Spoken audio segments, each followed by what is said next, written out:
por ejemplo, ahora andan con James y que James sí, que James no, que a James se le acabó el fútbol. Bueno, de todos los adjetivos que se pueden utilizar. Y yo digo, ¿verdad que alguno nunca ha pensado que James, como ser humano, decidió que su esfuerzo grande ya lo hizo? Quiere estar tranquilo con sus hijos, con su familia o con su papá, su mamá, la gente que él tiene cerca. Y que ya lo puede hacer. Y que ya no le interesa ser el número uno. ¿Será que pues, es como muy difícil como que un muchacho de estos entre a pensar eso? Yo no lo veo tan difícil. Porque es que el otro cuento pues que se monta ahora, que es que usted tiene que ser el número uno, que usted tiene que ser el mejor, que usted tiene que ser exitoso. No, eso hay que desmontarlo. No, yo tengo que ser un ser humano importante en la medida de que sea capaz de ganarme esa importancia. Pero no el cuento pues que nos ven todo el tiempo, que es que si usted no es exitoso, entonces usted es un fracasado, usted es un perdedor. No, eso hay que desecharlo. Hace días, encontrando unos apuntes de Borges, José Luis Borges, cuentan que una vez Borges iba caminando en Buenos Aires y un señor se le acercó y le dijo, ¿usted es el señor Borges? Y Borges le dijo, a veces. Entonces a mí a veces me dicen, usted no va a volver a entrenar, o usted sí es entrenador, y yo también les digo, hombre, a veces. Hay veces todo se pierde como en el tema de que es la táctica, la técnica, la preparación física, y hay que transpirar todos los días. Pero yo creo que al final si uno logra construir un equipo de hombres con contenido, el fútbol lo hace mucho más fácil. Personas que tengan autocrítica, personas que se hayan atrevido como a ver un poquito más allá, porque es que, o sea, el deporte también tiene un lado muy superficial. Terminé como entendiendo que el fútbol es mucho más humano de lo que la gente cree. O sea, ese jugador como James, o ese jugador como Maradona, o como Pelé, yo digo, sí, o sea, todo lo que tenían y que le aportaron al fútbol, pero eran seres humanos, pues, con todas las dificultades que tenemos los seres humanos. Entonces yo aprendí como a verlos desde ahí. Maradona, estuvimos en un suramericano en Uruguay, en Paysandú, y verlo a los 18 años, él era una cosa especial para el fútbol. Y después verlo ya en su, digamos, en su formación, cuando hablaba, las dificultades que le tocó, que fueron bastantes, y ver el final pues que tuvo, yo digo, bueno, como jugador hizo lo que él quiso, porque realmente en la cancha él hacía, lo que hacía él lo hacía, sino él. Y el tema que tuvo dentro del tema de las drogas, yo pienso que esa misma maquinaria que lo rodeó, que lo montó en esa fama y en ese cuento, esa misma maquinaria es la que lo deja caer a él después. Y él ahí se pierde, se perdió. Pero como ser humano yo entendía muchas cosas de lo que Diego exponía, por ejemplo, con la familia, él con los amigos, era especial. Yo recuerdo alguna vez que estando en América, la selección argentina, y al Flaco Gareca no lo llevaron al Mundial del 86. Y el Flaco quedó muy bajado por esa situación, porque inclusive él había hecho el gol con el que clasificó a Argentina en Argentina, un partido que le ganaron a Perú muy difícil. Y el premio que le dio Bilardo y el presidente de la AFA fue que no lo llevaron al Mundial. Entonces él estaba muy mal. Y un día le llegó una carta y le llegó una encomienda que le mandó Maradona. Una carta muy bonita, de una condición humana especial. Y le regaló un Rolex de oro al Flaco. O sea, Diego era un tipo muy humano, o sea, los mismos compañeros de él cuentan historias que uno se queda sorprendido. Entonces cuando los medios lo volvieron pedazos, que porque era drogadicto, por toda la arrogancia que manejaba en su cuento pues de ser el número uno, Eduardo Galeano lo define muy bien. Eduardo Galeano decía que era que a Diego todo el tiempo le dolió la espalda. Y dije, ¿por qué? Decía que porque como a él todo el tiempo le habían dicho que era el número uno, que tener ese peso sobre la espalda, pues le había generado muchos dolores y muchos problemas. Pero verlo jugar sí era una cosa que yo digo, muy difícil que lo haga otro jugador en las condiciones que lo hacía él. Yo creo que si yo aprendí de fútbol, yo creo que aprendí leyendo la crónica deportiva de los argentinos, que era muy buena, bastante buena para ese entonces. Ver cómo ellos vivían los partidos, pues las anécdotas que cuentan de los partidos. Ellos venden el fútbol, lo venden muy bien. A nosotros nos cuesta mucho, nosotros criticamos mucho el fútbol. A nosotros nos cuesta pues, reconocer que los muchachos de nosotros son buenos. Y bueno, de a poco los muchachos han ido a Europa y se han ido imponiendo, pero todavía no tenemos un fútbol sólido, todavía nos cuesta mucho como darnos cuenta que realmente somos buenos. Casi siempre los equipos en los barrios, en las comunas, salen porque aparece el señor de la revoltería, que es el que patrocina el equipo. Pero el Estado ahí hace muy poco. A mí me ha gustado mucho el tema pues, de la lectura y buscando textos y libros que nos regalen pues, como dónde está esa formación en lo deportivo. Por ejemplo, los alemanes. Los alemanes en la construcción social que ellos tienen como país, el deporte tiene unos elementos culturales y de proyección, sobre todo en la formación de los individuos. Aquí mucha gente sabe que el deporte es importante, pero como decir, hacemos deporte en la semana, pero el fin de semana nos emborrachamos. El fin de semana ya no somos deportistas. Yo tengo claro que el deporte es un espacio para, o sea, es, ¿cómo se dice? La gente que trabaja en el tema social hablan de la potencia que tiene el deporte para trabajar muchos problemas que hay en la construcción social en un país. Por ejemplo, cuando Europa quedó derruida por las guerras, los alemanes, los polacos, los yugoslavos, todos, ellos fueron en las aldeas donde fueron volviendo otra vez a armar los países, aparecieron las selecciones de fútbol. Y el fútbol tuvo que ver también en esa recuperación pues, de esos países. Entonces yo digo, el fútbol en ese como fenómeno social a nivel mundial es único. Como me tocó ir a las comunas, uno ve la problemática con los muchachos en los barrios. O sea, yo trabajaba acá al lado del Picacho, en la cancha que hay ahí cerca, y trabajaba a veces con 35 o 40 muchachos a las 6:30 de la mañana. Y yo hablaba mucho con ellos, precisamente, terminábamos casi a las 8:30, a las 9. ¿Qué hacen después de las 8:30 a las 9? Muchos no hacían más. Y era ahí sí, pues, parados en las esquinas. Entonces encontramos gente también, pues encontramos no, gente que se fue llevando allá, o sea, también psicólogos y gente que iba a trabajar con ellos.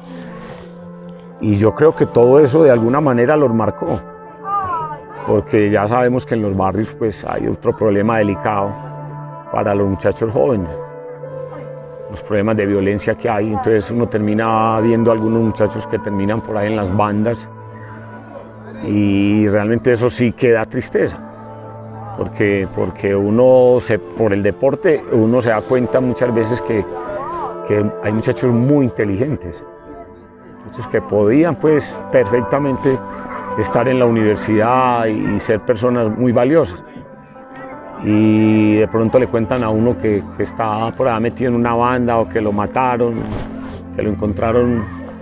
Entonces sí queda uno muy marcado cuando ve que pasan esas cosas. Yo recuerdo que en el año 75 yo estudiaba en el Liceo Antioqueño, en los anexos a la Universidad de Antioquia.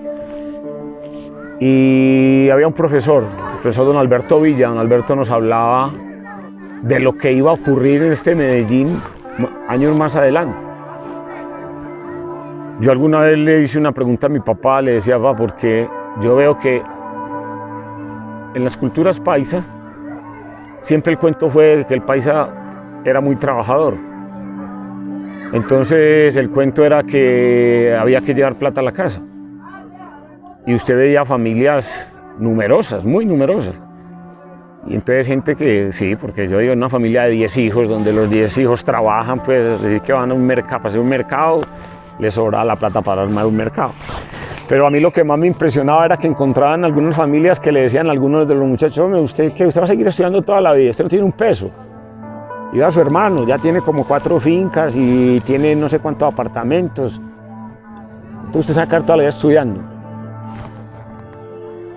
Muy difícil, porque ya después nos dimos cuenta que las personas que empezaban a conseguir tanta plata tan fácil, ya era un problema que teníamos encima, que se nos había vuelto pues paisaje. Los muchachos que estudiaron, pues obviamente que sí tenían aspiraciones pues del día de mañana a mejorar sus cosas, pero eran, o sea, era el camino que había que hacer. Yo recuerdo que iba a un sitio que se llama Bolero Bar, que queda por la 51, por detrás de Colombia. Entonces allá en esa taberna iba mucha gente de edad, profesores de la Nacional, inclusive muchos de la Antioquia. Y yo ya cuando eso jugaba en Nacional tenía como 18 años. Y yo iba allá y muchos de ellos, vea, leas este libro. O tal día de este mes van a dar una conferencia en tal parte. O vaya a teatro para que se vea esta obra. Y yo me metí con todas estas cosas y me fui formando y fui encontrando el ser humano pues que soy ahora. Entonces, cuando me tocó ya como de decir, me dijeron, bueno, usted va a ser el entrenador del Medellín. Pues yo ya tenía claro como lo que tenía que hacer. No, yo creo que sorprendimos gratamente pues a la gente, a la afición, porque era algo pues que de verdad la gente añoraba pues muchos años. Pero de verdad que no fue difícil, porque armamos un grupo interdisciplinario de trabajo con muchos profesionales buenos seres humanos, y los muchachos entendieron que esa condición era la que había que hacer crecer dentro del equipo, y crecimos todos. Alguna vez escuchando a este señor, a Pepe Mujica, el uruguayo, Pepe Mujica decía que nosotros no éramos pobres, que habíamos elegido ser pobres, y la explicación que él daba era que decía los puertos. En los puertos tendríamos que tener las ciudades más grandes y más potentes que tiene un país, porque es la comunicación con el mundo. Y las ciudades de nosotros en los sitios donde están los puertos, pues da pena. Ahora Barranquilla ha crecido mucho y ha mejorado mucho. Y yo creo que es el ejemplo pues a seguir, porque seguramente que en unos 10 años va a ser una cosa imponente, muy grande. Aquí en los países de nosotros pues hablamos de libertad, pero es una libertad condicionada todo el tiempo. Es una libertad muy difícil porque es un país donde no hay seguridad, entonces la libertad no puede existir así. Y más bien existe es otra cosa que le cambiaron el nombre, que desde tiempo atrás ya estaba acá, que era la esclavitud. Entonces de alguna manera seguimos siendo esclavos. Y la otra parte es el tema de la convivencia. O sea, convivir con el otro, darle el valor que tiene el otro. Se volvió muy difícil porque acá la gente crece y crece como si fueran como islas. Entonces, como esto es lo mío y esto me lo gané yo y esto lo construí yo. Y yo digo, venga, no, o sea, aquí tendría que haber todavía un espacio mucho más amplio donde al menos tengamos como la modestia de reconocer de que sin los otros es muy difícil que esto camine. Hace días en una conferencia, este señor, este escritor colombiano, él es de Bogotá, se llama Mario Mendoza. Mario describe una cantidad de cosas ahí que a mí me llamó mucho la atención cuando él dice, hombre, es que los seres humanos tenemos que, dice, hay relaciones que no somos capaces de sostener, hay relaciones que no nos hacen felices.